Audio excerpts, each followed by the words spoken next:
Não ignore essa oração.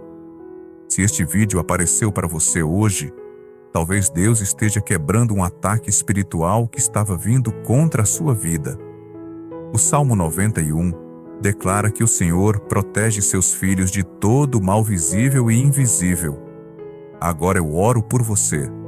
Senhor, quebra todo ataque espiritual e toda força contrária que tente se levantar contra essa pessoa. Que toda estratégia do mal seja anulada agora pelo teu poder.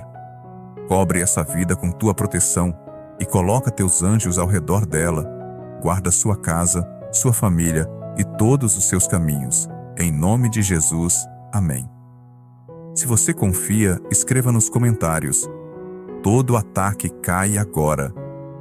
E não deixe de se inscrever no canal para continuar recebendo orações e a palavra de Deus todos os dias.